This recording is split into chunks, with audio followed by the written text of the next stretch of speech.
state proviso and the county. So at this time, any more question or discussion at this time? I'm sorry, Mr. Chair. Yes.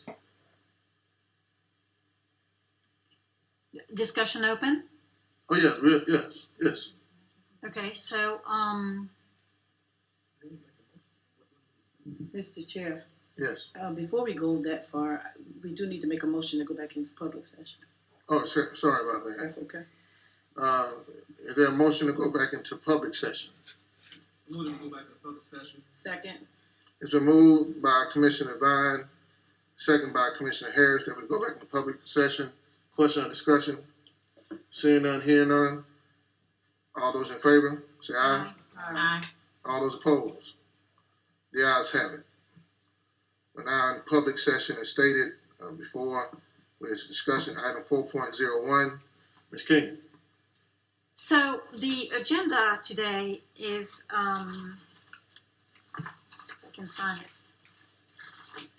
Well, it's in front of me, sorry. 4.01 is a review of policy ADD face covering. And so it states that it is an action item. So the current policy states that essentially, I mean, in a nutshell, that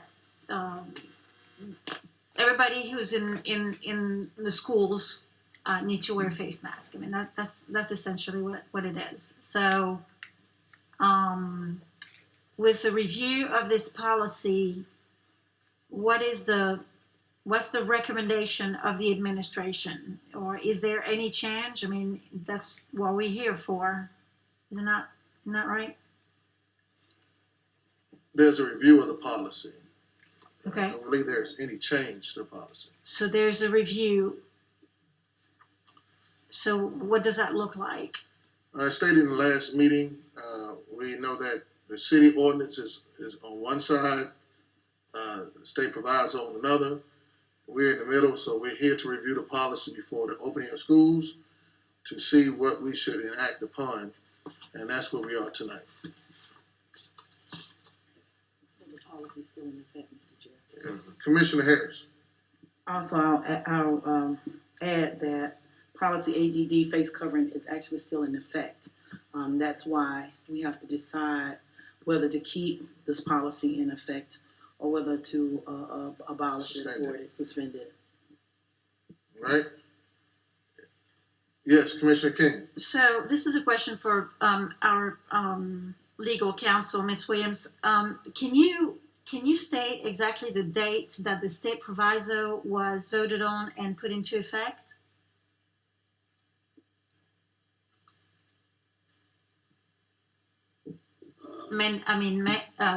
With which was the prohibition of the mandate of masks. Not right at this minute, I cannot. I'm sorry, I couldn't hear you, Ms. Williams. I said not at this minute, I cannot state that specifically. Okay, and I guess what I'm asking is that from the time that we adopted this policy on in March of 21, which was just about the time that we came back for face-to-face, until the proviso took effect, and then now from the proviso took effect to today, essentially, if we look at it, we're out of compliance with the proviso. That was. Now, it's not my understanding that this was not in effect. This was done in March, and that proviso was not. I can't give you the exact date at this moment, but this was done in March, and that proviso came out later. Right. So I guess what I was saying is that from the moment that the proviso was voted into state law until today, as we review this policy, we've been out of compliance with the proviso. I would not consider that out of compliance. It's the policy that we use that we have. I'm sorry, Ms. Williams. Do you mind getting your mic closer? I don't consider us to be out of compliance because we did not change a policy. But I would not consider that to be out of compliance. But the because they were being reviewed. the way I mean, that's what I'm trying to clarify. The way the policy is drafted right now, mandating masks, is in opposition to what the language of the proviso says, which is you cannot mandate masks, isn't it? Right? That is different, but I would not look at it in terms of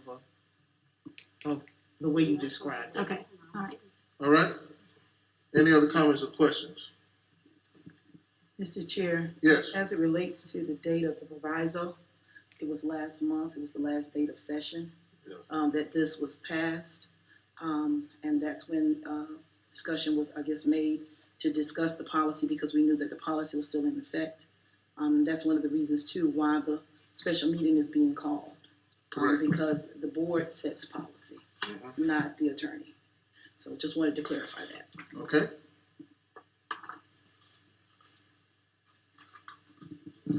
So at this time, is there any other discussion regarding item 4.01? Well, Mr. Devine? Thank you, Mr. Chairman. At this time, policy ADD, which talks about the face covering staff members, students, visitors, accommodations, is still in effect. And so let me just ask a question of staff regarding accommodations. If someone asks for exceptions or accommodations for health or developmental or religious exemption, will this be considered by the superintendent and or his designee? Mr. Chair, Yes, I'll Commissioner address- Dr. I'll Witherspoon. address that. Commissioner Devine, yes, accommodations are addressed in this policy relative to those areas that you referenced. It is addressed. Okay, and then also as visitors or non-essential persons are on our staff, on the premises, on the grounds, are they at this time required to wear a mask? They are. We received, once the proviso was indeed passed, we received some clarifying information from the State Department of Education that indicated that this piece of our policy was still in effect, if you will. Guests, visitors can be required to wear masks when in facilities. Thank you, Mr. Bishop. All right. Commissioner Myers. Quick question, the mask waiver reform, I believe that the students sign at the end of the year. Are they still in place? Good question. Back in May, there was an order from the governor's office that spoke to waivers and a form being created by DHEC. It is our understanding that Executive Order had an expiration date, if you will, and I want to say that date has passed from that time. That was back in May. Thank you very much. All right, Commissioner Harris. Thank you, Mr. Chair. Dr. Witherspoon, I have a question for clarity. When we came from being quarantined as a country and we had to do a reopening plan, you all had to set some parameters as to what you monitored, as to whether or not the schools would be virtual, whether we do in-person learning with masks, all of that stuff, etc. Based on the numbers where we are right now, which I know is pretty high, where would we be? Would we be in person? Would we be virtual? Where would we be right now where the numbers are? We were following our same protocols with our phase-in plan. As of 8/11, Richland County was high on incident rate with 781.5. We're high in trend incident rate and high in percent positive at 11.5. If we were where we were last year, Commissioner Harris, we would be virtual. We would be what? Virtual. So we would be virtual right now with where we are in our county. That would be correct if we were following what we had laid out for last school. Okay. Thank you, Mr. Chair. All right. Ms. King has her hand. Oh, you have your hand up, Commissioner King. So I have a lot of questions. let's continue on the topic of waivers. I mean, with the assumption that the policy stays, I'm assuming that's, I mean, right now, that's the discussion that we're having. There's no change to the policy, it stays in place, so. Waivers, what does that look like? I mean, are there conditions? Is it, religious exceptions? Is it, medical? Is it, what are the guidelines for that? Because that's where we get into the gray areas. And when we start with 100% of masks, eventually in a classroom, we're down to 70 or even 50%. I mean, what are the parameters around the waivers? Are they state parameters? Are they district parameters? Are they federal parameters? The accommodations regarding the relative to the policy that speaks to and reading from our policy for health or developmental conditions, religious exemptions will be considered by the superintendent or his or her designee, who may request documentation justifying the exemptions. Students or parents / legal guardians who request to be exempted from wearing face coverings for reasons other than health or developmental condition or religious exemptions will be offered virtual learning for the period that face coverings are required on district property, and that's from the policy. So if somebody requests an accommodation of obviously not wearing a mask, they would automatically be put into the virtual program? Well, there is a review of that. As we did last school year, this policy, as indicated, was in effect March of 21. There is a review of that. We have students with 504s or IEPs. That is reviewed, and that type of review or accommodation that happens on a regular basis. Now, with regard, another different piece that we would look at, in terms of virtual learning, again, that's different than it existed last year because of other state law or what's happening with that, with size and how virtual has to look. So that would be something that would have to be looked at as we move forward. Okay. Somebody was calling me today and said to me, well, I have a child with autism and can't wear anything, but I've been told that's not an exception because until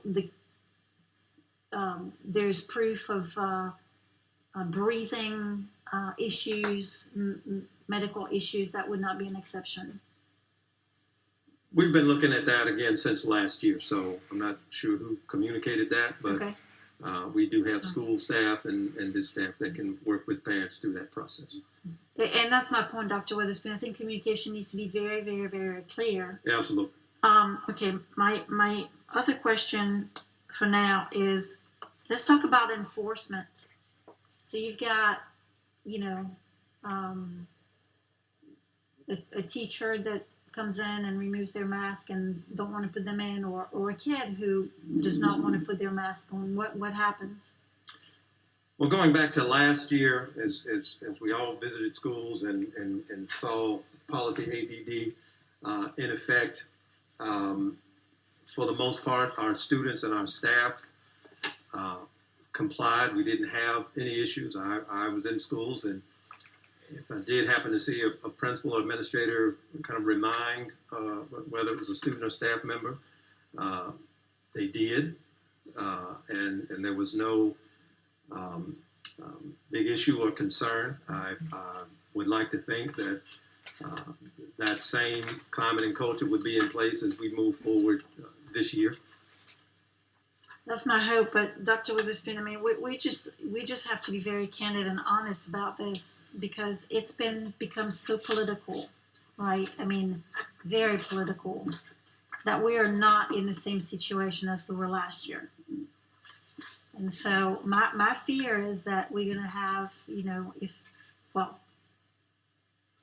if it is the vote of the board, if the board takes a vote, because I think last year was more like the administration just making those recommendations, and But should this stay in place and you've got belligerent parents and children, we have to know what the resources and the solutions are for enforcement, you know? I think that needs to be clear too.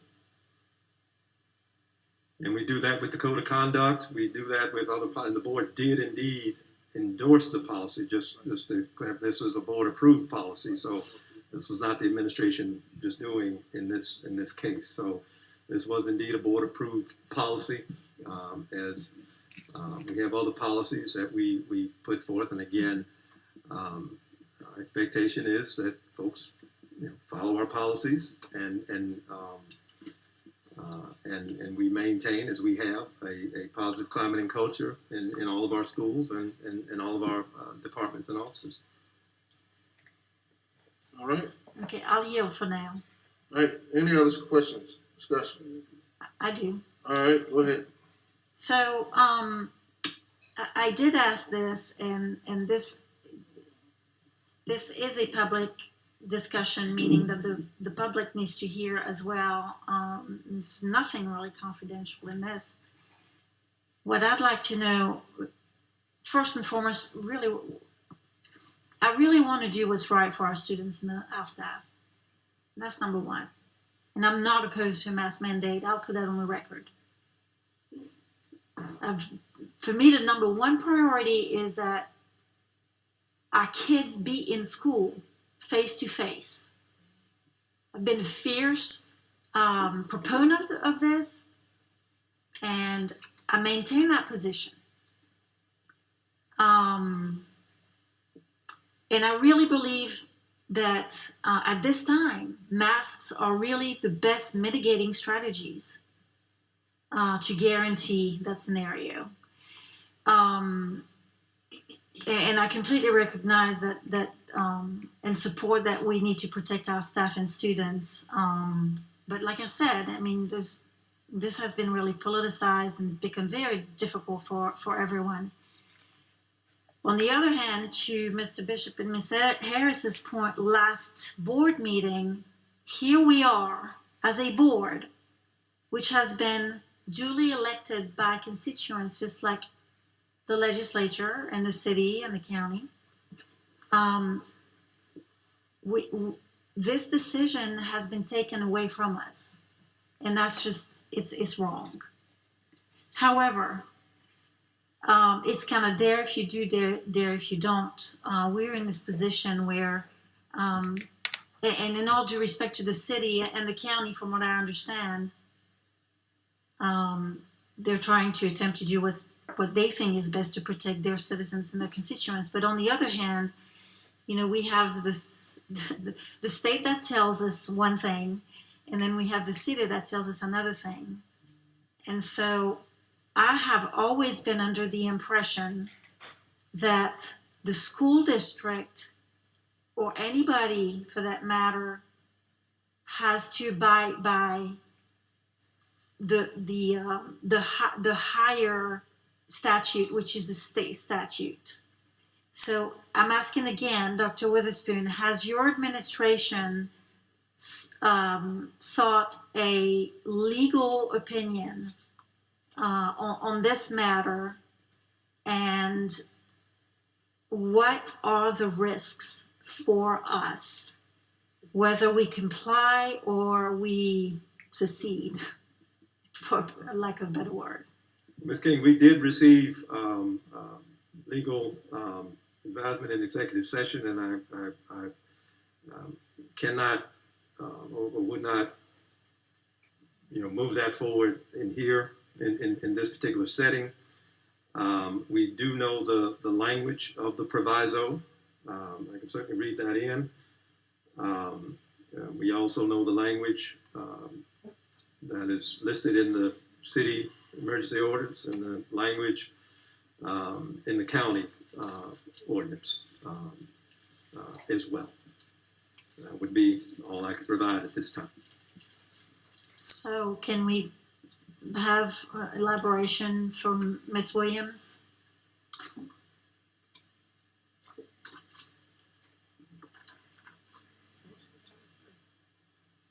Sorry, I didn't hear what she said. Well, I'm not sure I understand what the differences in languages and why that matters. I'm trying to understand to which authority are we most responsible to answering.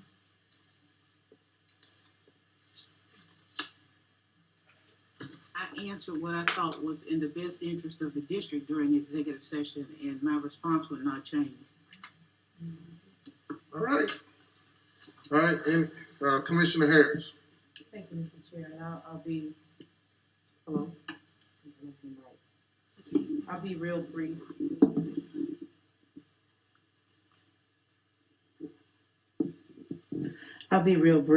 Just a few, questions. I guess Attorney Williams, you could, answer this for us. Currently, are we under a state of emergency from the governor as it relates to COVID-19? I do not recall reading that, but we are under a state of emergency by the city of Columbia and County Council, Richland County Council, as of today. So we are under a state of emergency from the city, from the county, and not from the state. And my mind goes back to the flood when we closed the schools and whatnot because we were under state of emergencies. Once a state of emergency is lifted, does the authority go back to the local governing bodies? Is that correct? Yes, So at this time, with us not being under a state of emergency from the governor, we are under the state of emergencies that's been mandated by the county and the city. Mr. Chair, if I can at this time, I'd like to offer up a motion. And it's threefold. The first part is to approve policy ADD face covering.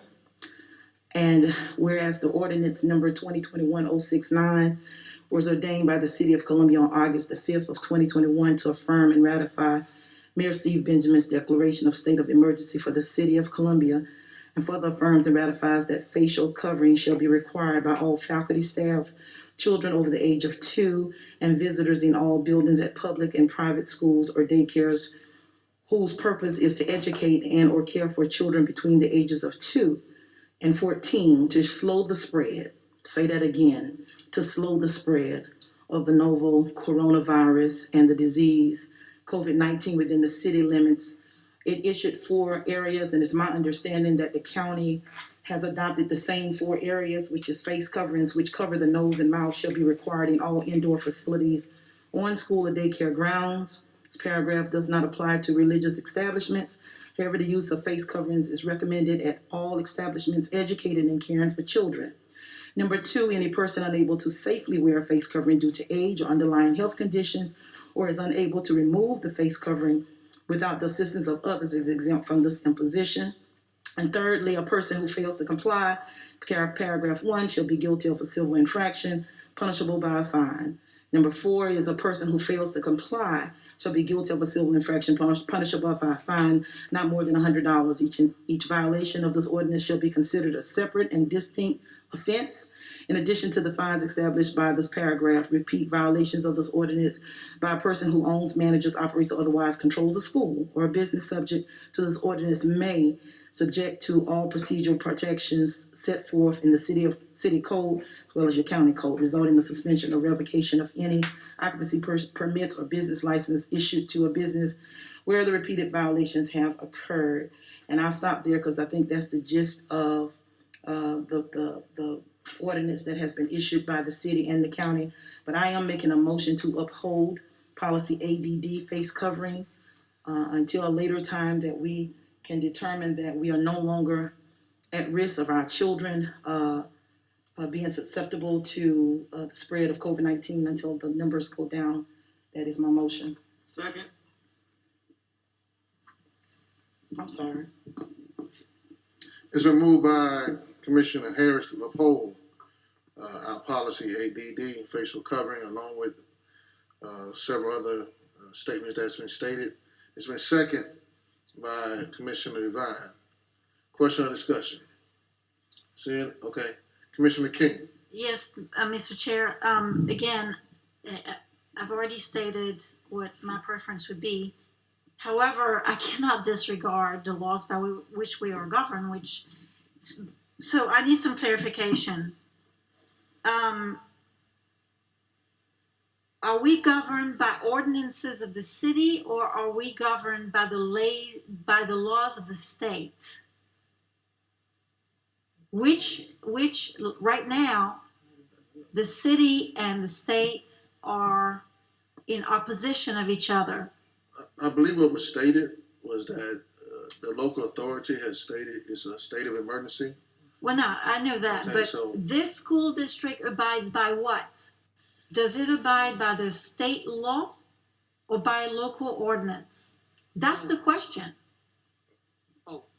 Attorney Williams, Both. And when there's opposition, by which are we required to comply? Do what best for students. Based on that which has been stated and is lawful that we can read. I'm sorry, About it. Miss Williams, I'm sorry. We're having a really hard time hearing you, the volume. So if you could, State law has been quoted, as I shared with you earlier. And when state law is addressed, that's what we have to go by. I'm sorry, what was the last part? When state law is addressed, that is what we use to proceed with governing the district. State law that is identified, that we can read, that references actual state levels. And so in this case, what does the state law say? The information that was provided by the city and by the county. Is that the state law? Yes, it is. The county and the city was the state law. yes, that's Yeah. what she just said. So it's the same as the proviso? I'm just having a hard time understanding with the, I'm unable to respond any further than what I've already done so far. All right, thank you About so your much. understanding. wait, I'm not finished. Okay, This is a really important topic. yes. Dr. Witherspoon,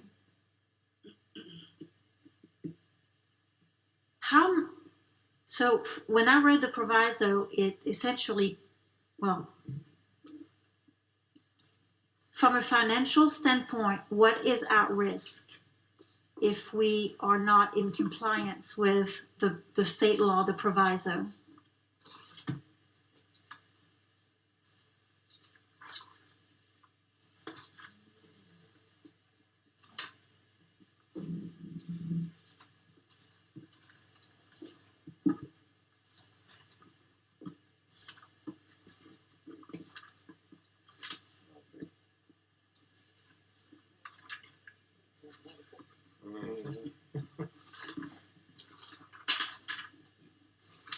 Proviso 1.108 states, no school district or any of its schools may use any funds appropriated or authorized pursuant to this act to require that its students and/or employees wear face masks at any of its education facilities. This prohibition extends to the announcement or enforcement of any such policy. That is how Proviso 1.108 reads. So is it, if we did not comply with the proviso, what financial risk are we exposed to? I can look at the proviso in its face, and I've just read that proviso. Okay. Well, how much state money do we get? Does the district get? I think Mr. Collins, is that around 100 million, something to that effect? The state funds for the general fund is around 101 million. The EFA, or the base student cost, or the other terms they may use for that, is right around 50 million. So it's a total of 101, but half of that is the EFA base student cost funding. Okay, so that essentially that's the risk that the district has $100 million at risk. Okay, and my last question is, well, and since we have Mr. Devine here, who is serving on the board of the SCSBA, what is the position of the School Board Association? Because we as a board seek their advice and their position. So what is their position? We need a mic check up here, someone. Thank you for asking that question. I was going to actually bring this up a little bit later. Right now, the statement that was sent out today, it is public record. The SCSBA calls upon members of the General Assembly to suspend temporary provisos regarding masks in schools and virtual learning, or take whatever steps necessary to empower local school boards and local districts to make local decisions in order to better protect students and staff as the 21-22 school year begins. All right.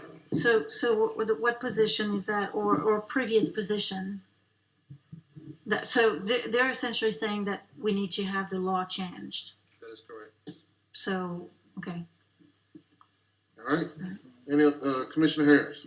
Thank you, Mr. Chair. Just to add to the conversation, Mr. Devine, if I'm not mistaken, I think the legislative Democrats are also calling to have a meeting also to remove this policy, as well as I believe Superintendent Molly Spearman has also come out and asked for the same thing. I think a lot of people are realizing that this is not about save the money. This is about save the child.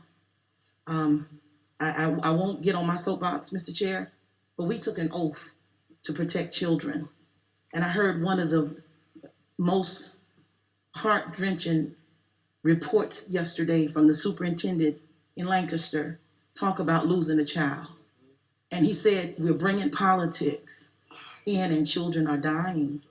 We don't want to lose another child. We have to remember our oath. We have to remember our oath. We have to abide by the law. And one of the things that I've learned, if you go back and you look at the flood, Mr. Chair, it taught us a lot of things. It taught us who was in control when, where, why, and how. And I recall on the flood, Richland 1 was one of the hardest hit districts. And we stayed closed, where some wanted to open up portions of the district and leave some closed that was completely washed out. A decision was made by this body, by this district, to remain closed because all meant all.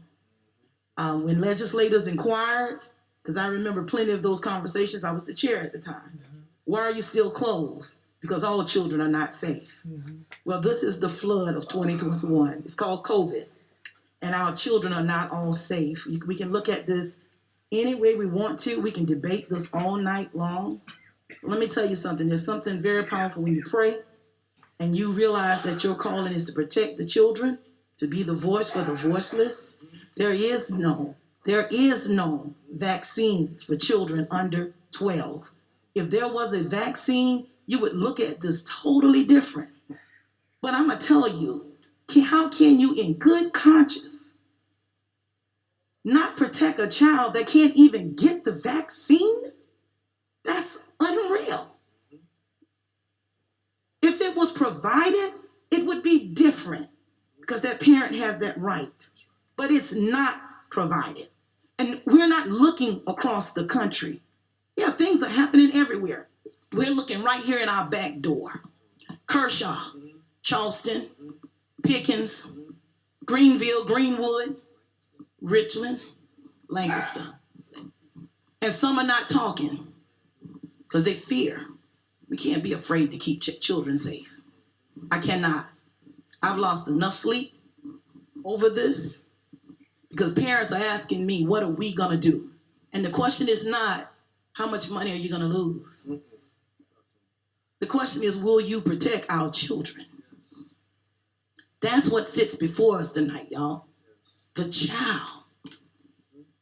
That's our oath. When the child walks in the building, that child is in our custody.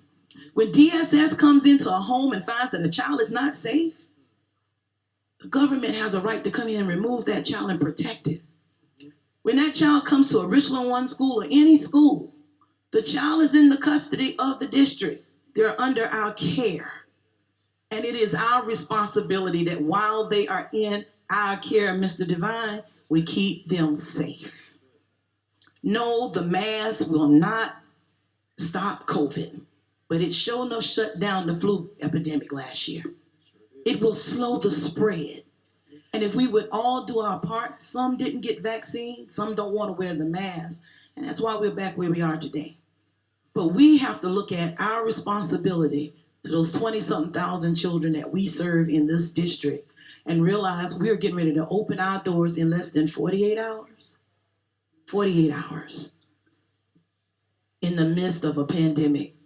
And listening to the superintendent's report that said if we were following the state reopening plan that we had to submit a reopening plan, Commissioner Myers. And that reopening plan dictates that where we are today, Dr. Witherspoon, we would be virtual. But we understand that children do learn best face to face. But we have to do face to face safely. Mask to mask. Mask to mask while we face to face. So we can teach the children, so we can get them caught up.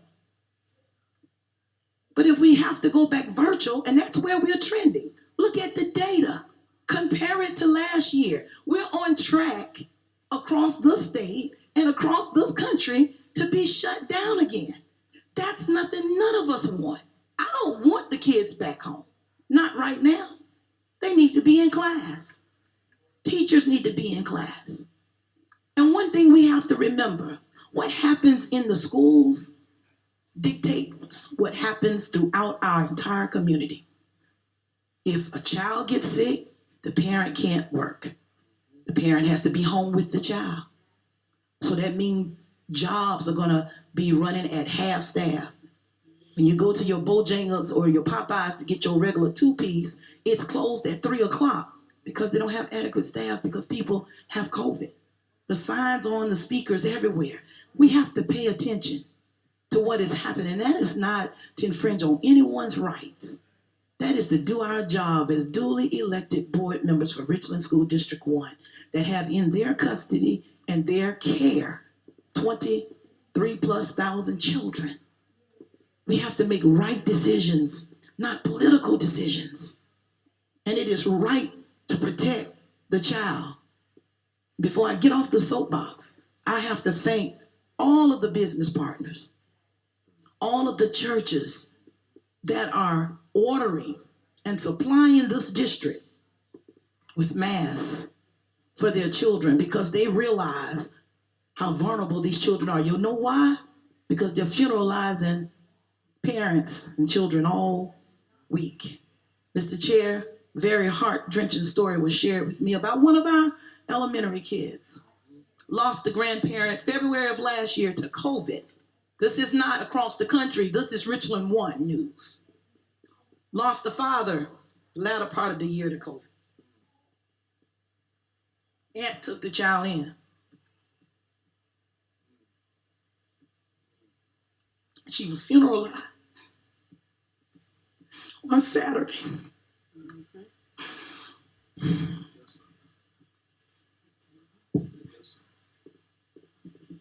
All right. Commissioner Clapper. So this is a question for Attorney Williams. When we're considering what the state may decide to do, if we decide to reinstate or enforce a policy, can the governor just push a button and say, no to this funding that you're supposed to be getting for next school year? Or do they have to, we have I would think that we would have some kind of defense. We have numbers that the superintendent and his staff just gave. We have trends across the state, trends across the country that are trending upward, and children are getting sick. This is no longer a disease that is affecting the elderly and taking them day by day.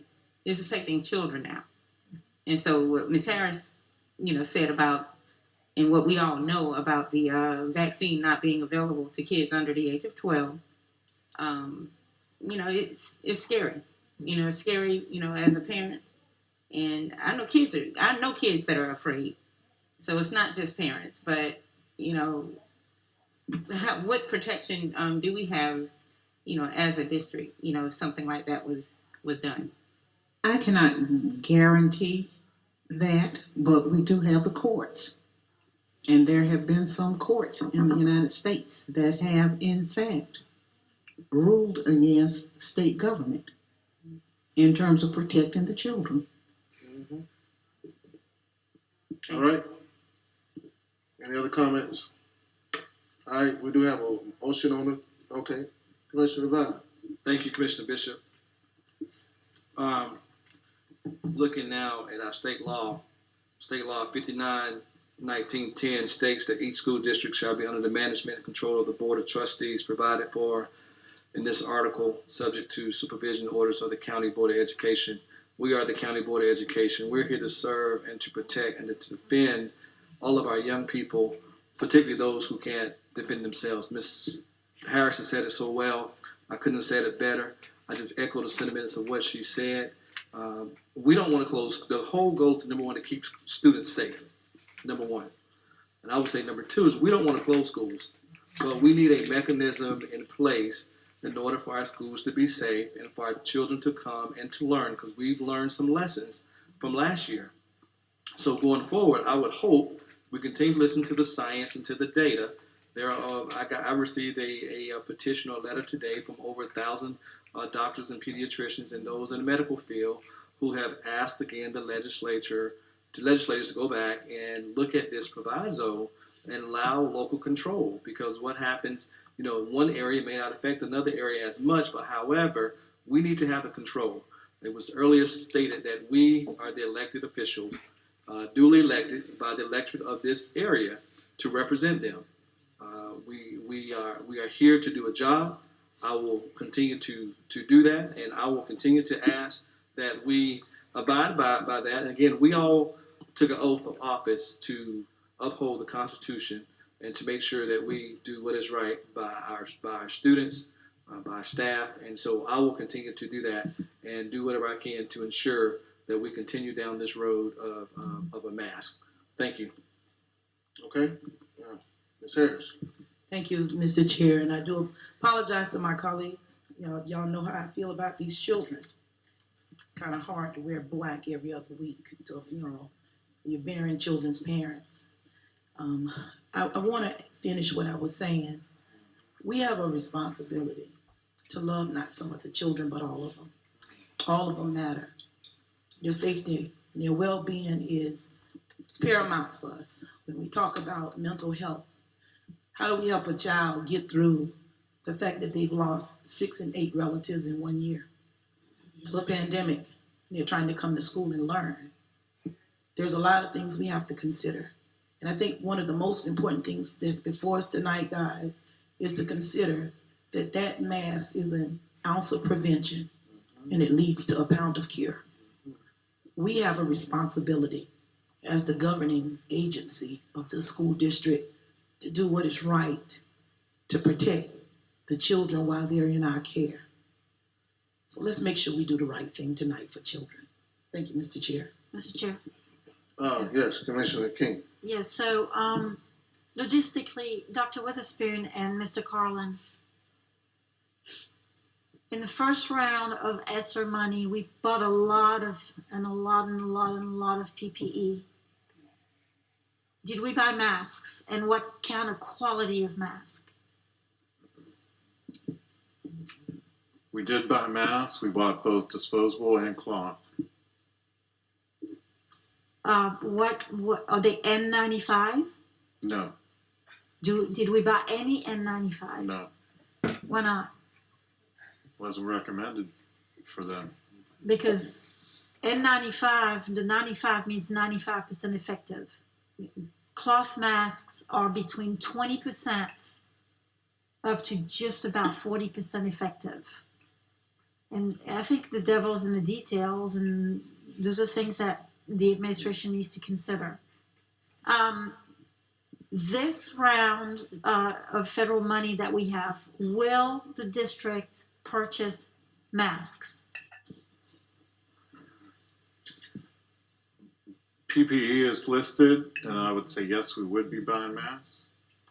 Do we have any leftovers from the first round? We do, and we send them out to the schools. Okay, so we can provide masks for children and staff.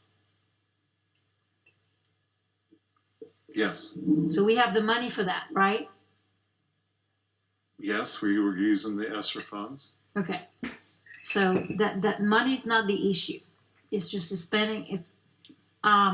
So the other thing which Dr. Fauci was saying, or somebody else, I think I referenced it, is the fit. Because we're talking about safety. It comes back to enforcement. Will there be enforcement for children as well as for staff of proper fit and wearing of the masks? Yes, as we stated before, even last year, indicated earlier, being out and about, that was indeed addressed and continued to be addressed throughout last year, and we will do the same this year. So my last question is on the quantity of masks. What kind of formula have y'all come up with so that there would be providing of masks, or there would never be a shortage of masks in schools? I mean, particularly in schools, right? I mean, we've got district offices, but I'm assuming the adults are going to do what they need to do there. But what was the formula that you? Well, there were some that were provided by the state, some that we purchased. We've had thousands of masks donated in recent days and weeks. So that is something I know Mr. Collins' department stays in contact with our schools and departments. So we do monitor that. State provided some last year. Not necessarily this year, but I know they do monitor that piece as well as other PPE needs throughout the school year. Do we remember how much money we spent on purchasing masks last year? No, we'd have to look that up. Okay, and have we bought masks this year already or not? We've ordered them. We had the leftover, but we have some on order currently. Okay, could you provide that number, please? Thank you. All right. Commissioner Clyburn. So this is a question, I think, for maybe one of the nurses out there or our medical area. As far as the, Commissioner King mentioned the N95 mask. I think at one time there might have been a recommendation by medical professionals and the maybe DHEC or CDC saying for the general public not to use or not to purchase N95 masks because they wanted to save them for the medical professionals that were working directly with patients and, the vulnerable population. Is that still the case? Or, well, I mean, okay, let me clarify. At the time when we were making those purchases, that was a long time ago. And I know in the beginning that was the case. So I was just trying to, maybe make a point to why we didn't purchase N95 masks back then. Yes, ma'am. In that sense, last year that was the case. Okay. This year with the Pediatric Association, it is not recommended for kids to wear N95 because they will be ill-fitting. And so there is a program that you have to fit individuals for N95s, but it is not recommended at this time by the Pediatrician Association for its children. Okay, thank you. All right. Commissioner King. Is that Nurse Jones? Who's here? Is that Nurse Jones? Yes, ma'am. Hello. Hi. So we have ranges from 3-year-olds to 18-year-olds. For when you say the Pediatric Association, it goes all the way up to what age? Pediatrician is usually up to the age of 21. Okay, so they don't recommend like 18-year-olds with 95, is that what? No, ma'am, they do not. Okay, all right, thank you. All right, any other comments or discussion? Mr. Chairman. Yes, Thank you. Again, just in closing, just want to say, again, as Commissioner Harris said, what's before us is our children, and that should be before us in all that we do. We want to ensure that we provide the best for them, give them what they need, particularly those young ones who can't provide for themselves. And then those who may need an exemption can present that to the appropriate official, most likely the principal at the school, and deal with that accordingly. But we need to ensure that we slow the spread down of this, particularly this Delta variant, which is a little different than COVID-19. It's a part of, but it's a little different because we know who it goes out to and who it affects the most.